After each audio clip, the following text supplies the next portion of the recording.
지금부터는 한옥의 부속 공간, 그러니까 메인 부분이 아닌 부차적인 부분에 관한 용어를 공부하도록 하겠습니다. 먼저 마루가 되겠습니다. 마루는 조립 방식에 따라서 우물마루와 장마루로 나누어집니다. 그리고 위치에 따라서 대청과 쪽마루, 튠마루로 나누어집니다. 그림에서 보시는 것처럼 긴 방향으로 가는 마루가 장마루가 되겠습니다. 그리고 짧은 마루에서 우물자 형상으로 한 마루가 있는데 이 마루는 우물마루라고 하고 있습니다. 마루에 관한 명칭은 먼저 가장 중요한 틀이 되겠습니다. 그래서 메인 틀을 형성하는 마루틀이 장귀틀이 되겠습니다. 그리고 짧은 부분의 틀을 일컬어서 동귀틀이라고 그렇게 얘기를 합니다. 그리고 마루판에 가는 판자를 청판이라고 그렇게 얘기를 해줍니다. 윗부분에 우리가 머름을 볼 수가 있는데, 머름은 방과 마루 사이에 칸막이를 하는 하단부에 칸막이를 하는 부분이 되겠습니다. 그래서 목재로 설치를 하는데, 머름에서 머름 윗부분을 머름 중방이라고 하고, 그 다음에 머름을 받치고 있는 작은 기둥을 머름 동자라고 그렇게 합니다. 그리고 사이에 끼어있는 판을 머름 착구라고 이렇게 합니다. 그런 다음에 방과 마루를 구분을 하고 있습니다. 다음은 마루의 형태인데요. 지금 여기는 우물마루의 형태를 보여주고 있습니다. 그래서 동귀틀이 보이고 그 다음에 청판으로 마루를 깔아놓은 형태를 보여주고 있는데, 가장 일반적인 형태가 되겠습니다. 마루의 하부에는 지금 보시는 그림처럼 초석이 있고 그 다음에 기둥을 이렇게 세웠는데, 이 기둥은 정식 기둥이 아닌 마루를 받치는 기둥이라고 해서 동바리 기둥이라고 얘기하고 있습니다. 지금 여기서 잘 보이지는 않는데, 마루판을 보시면 장귀틀과 동귀틀이 만나는 부분에 보시면은 지금은 한옥을 지을 때 기계톱과 기계 대패를 사용하고 있습니다만은, 여기에는 목수들이 썼던 자귀 자국과 여러 가지 정 자국들이 남아 있어서 옛날 목수들의 솜씨를 그대로 볼 수 있는 부분이기도 합니다. 여기는 지금 창덕궁 마루가 되겠습니다. 빗 모양으로 해가지고 문양을 넣으면서 마루를 만든 내용을 볼 수가 있습니다. 다음으로 바닥이 되겠습니다. 바닥은 실내 바닥이 되겠는데, 여기는 장판 한지로 마감한 그런 예를 볼 수가 있습니다. 다음으로 벽체입니다. 벽체는 재료에 따라서 토벽, 판벽, 화방벽으로 나눠지고 있습니다. 그리고 벽체는 인방이라는 부재가 있습니다. 인방이라는 것은 앞에서 말씀드린 것처럼 한옥은 맞춤과 이음으로 이루어진 가구이기 때문에 기둥을 이렇게 세운 다음에 기둥과 기둥 간을 묶어주는, 연결해주는 그런 부재가 필요합니다. 그래서 기둥 상부에서 창방이 이렇게 엮어주기도 하지만, 벽체가 있는 살림집 같은 경우에는 인방이라는 부재가 엮어주게 됩니다. 그래서 맨 위에 설치하는 인방을 상인방, 가운데 설치하는 인방을 중인방, 그리고 아래에 설치하는 인방을 하인방이라고 구분해 줍니다. 그래서 인방은 기둥과 기둥을 연결해 주면서 결부해주는 역할을 해주고 있습니다. 또 하나는 인방은 일반적으로 벽체는 판벽으로 하기 때문에 판벽이 넓어지면은 그만큼 수리에 관한 그런 부분도 어려워지게 됩니다. 그래서 그런 부분들을 구분해주는 역할도 해주고 있습니다.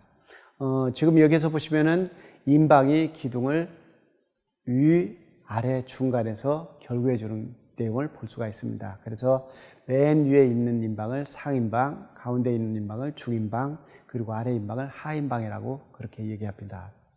이 사진에서는 지금 벽체를 볼 수가 있습니다. 흙으로 만들었습니다. 그래서 가운데 신벽이라고 그럽니다. 전에는 수수깡이나 나뭇가지를 엮어가지고 이렇게 틀을 만든 다음에 그 위에다 흙을 발랐습니다. 그래서 이게 전형적인 토벽 구조임을 알 수가 있습니다.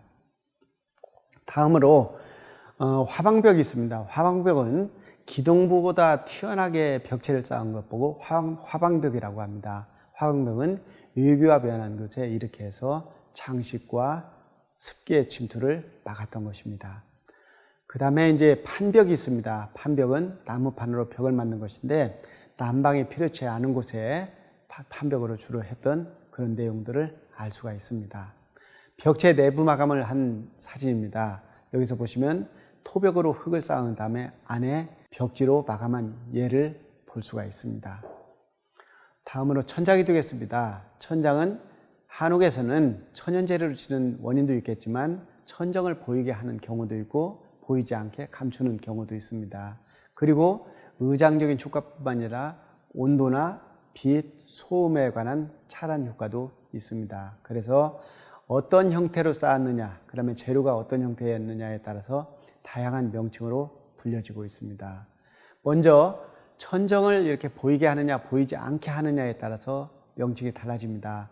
천정을 보이지 않게 지금 보시는 그림의 사진처럼 우물정자 모양으로 설치한 천정을 우물천장, 정자형 천장 그렇게 얘기를 합니다. 반면에 한옥의 천연재료인 점을 감안해서 위에 있는 지붕틀을 전부 보이게 하고 있는데 이렇게 천정면이 전부 다 보이게 하도록 한 것이 연등천정이 되겠습니다. 그 다음에 궁궐이나 아니면 권위가 있는 한옥에서 짓게 되는 그 천정 위에 상부 천정을 만드는 경우, 이런 경우는 보개천정이라고 그렇게 합니다. 그 다음에 천정을 이제 마감을 어떤 걸로 하느냐라는 것은 재료에 따라서 달라진다고 말씀을 드렸습니다. 여기 천정은 지금 종이로 마감을 했습니다. 그래서 이 부분은 종이천정, 종이반자라고 합니다. 일반적으로 지붕의 형태는 우리가 잘 알고 있습니다. 그래서 서로 마주보게 하는 그런 형태를 맞배지붕, 그 다음에 양쪽, 그리고 양쪽 옆면까지 이렇게 해서 보이는 형태를 우진각 지붕이라고 그럽니다. 그 다음에 옆면을 박공을 두어 가지고 갈라지게 팔짝 형태로 하는데 이것을 팔짝 지붕이라고 그렇게 합니다. 그래서 형태에 따라서 맞배지붕, 우진각 지붕, 팔짝 지붕 그렇게 얘기를 합니다. 그러면서 또 하나는 정자건축 같은 경우에는 지붕이 한쪽으로 모이도록 되어 있습니다. 그래서 4무정, 6무정, 8무정 평면에 따라서 지붕을 그렇게 모으는데 이것 보고는 모임지붕이라고 그렇게 얘기를 합니다. 지붕은 지금 보시는 것처럼 예를 보여드리고 있습니다. 그래서 지금 현재 보이는 사진은 맞배지붕 형태가 되겠습니다. 여기는 팔짝지붕 형태가 되는데 일반적으로 팔짝지붕 형태가 가장 일반적인 것 같습니다. 그 다음에 모임지붕은 앞에서 말씀드린 것처럼 정자에서 맨 위로 한 꼭지점으로 모이도록 되어 있습니다. 그래서 4면이 보이느냐, 6면이 보이느냐, 8면이 보이느냐에 따라서 4무지붕, 6무지붕, 8무지붕 그렇게 말하고 있습니다. 지금까지 한옥에 있어서 주요 구조부 위에 부차적인 공간 아니면 부차적인 건물에 관한 용어에 관해서 같이 공부해 보았습니다.